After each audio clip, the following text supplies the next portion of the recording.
문지방을 밟으면 집안이 망한다. 집의 경계를 지키는 풍수 개념. 어릴 적 이런 말 들어보셨습니까? 문지방 밟지 마라. 그냥 예의 때문이라고 생각했다면 글쎄요. 사실 옛사람들은 문지방이 산 사람과 보이지 않는 존재의 경계라고 믿었습니다. 그런데 만약 그 선을 계속 밟는다면 정말 집안에 이상한 일이 생길까요? 1장. 아무도 밟지 않았던 이유. 외갓집에는 이상한 규칙이 하나 있었다. 집 안으로 들어갈 때마다 할머니는 꼭 이렇게 말했다. 문지방 밟지 마라. 장난기가 많던 나는 일부러 그 나무를 밟으며 뛰어다녔다. 이게 뭐가 문제야? 그럴 때마다 할머니 얼굴은 굳어졌다. 문지방은 사람이 밟는 곳이 아니다. 그때는 그냥 오래된 미신이라 생각했다. 하지만 나중에야 알게 되었다. 우리 조상들은 문지방을 단순한 나무가 아니라 집 안과 바깥, 사람과 귀신, 복과 애군을 가르는 경계라고 생각했다. 그리고 그 경계를 함부로 밟으면 집을 지키는 기운이 약해진다고 믿었다. 2장. 문지방은 집의 숨결이었다. 풍수에서 문은 기운이 드나드는 입구다. 좋은 기운도 들어오고 나쁜 기운도 함께 들어온다. 그래서 문은 항상 가장 중요한 장소였다. 특히 문지방은 그 기운을 걸러주는 마지막 선이라고 여겼다. 옛날 한옥에서는 문지방이 생각보다 높았다. 단순히 먼지를 막기 위해서만이 아니었다. 밖에 탁한 기운이 쉽게 들어오지 못하도록 하는 상징적인 장치였다. 그래서 사람들은 문지방을 넘어갈 때 살짝 발을 들어 존중하는 마음으로 건넜다. 3장. 그 집에서 일어난 이상한 일. 강원도의 한 오래된 한옥.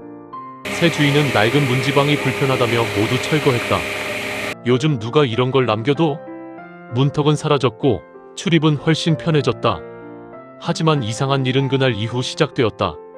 밤마다 현관에서 발걸음 소리가 들렸다. 문이 닫혀 있는데도 누군가 드나드는 느낌이 들었다. 강아지는 매일 밤 현관만 바라보며 짖었다. 아이들은 문 앞에 서 있는 할아버지를 보았다고 말했다. 가족들은 모두 잠을 제대로 자지 못했다. 결국 마을 어르신이 찾아왔다. 집을 한참 둘러본 뒤 조용히 말했다. 경계를 없앴구먼.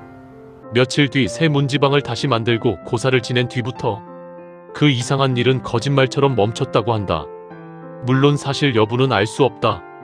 하지만 이런 이야기는 전국 곳곳에서 비슷한 형태로 전해 내려온다. 4장. 왜 문지방을 밟지 말라고 했을까? 현대적으로 보면 충분히 현실적인 이유도 있다. 첫째, 문지방은 집 구조를 지탱하는 부분이었다. 계속 밟으면 마모가 빨라졌다. 둘째, 예전 한옥은 높은 문턱 때문에 발을 들어 조심히 건너야 했다. 예의를 배우는 공간이기도 했다.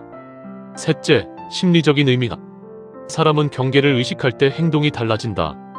집에 들어오기 전 마음을 정리하고 밖에 걱정을 내려놓는 하나의 의식이 되었다. 풍수 역시 이런 마음가짐을 중요하게 본다. 5장. 지금도 이어지는 작은 습관. 요즘 아파트에는 문지방이 거의 없다. 하지만 많은 사람들이 현관을 깨끗하게 유지하고 신발을 가지런히 놓으며 문 앞에 쓰레기를 두지 않는다. 이 역시 집의 첫인상을 지키는 행위다. 풍수에서는 좋은 기운은 깨끗한 입구를 좋아한다고 말한다. 과학적으로 증명된 것은 아니지만 정돈된 공간이 사람의 심리에 긍정적인 영향을 준다는 점은 여러 연구에서도 확인되고 있다. 문지방은 단순한 나무 한 조각이 아니었다. 조상들은 그곳에 예의와 질서, 그리고 집을 지키려는 마음을 담았다.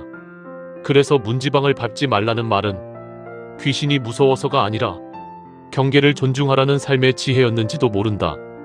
그렇다면 집에 들어갈 때 당신은 문턱을 어떻게 지나가는가? 여러분도 어릴 적 문지방 밟지 마라라는 말을 들어보셨나요? 혹은 집과 관련된 신기한 금기나 풍습을 경험한 적이 있다면 댓글로 들려주세요. 우리 주변의 오래된 미신 속에도 의외의 삶의 지혜가 숨어 있습니다. 전통문화와 풍수, 미스터리 이야기가 재미있으셨다면 구독과 알림 설정으로 다음 이야기도 함께 해주세요.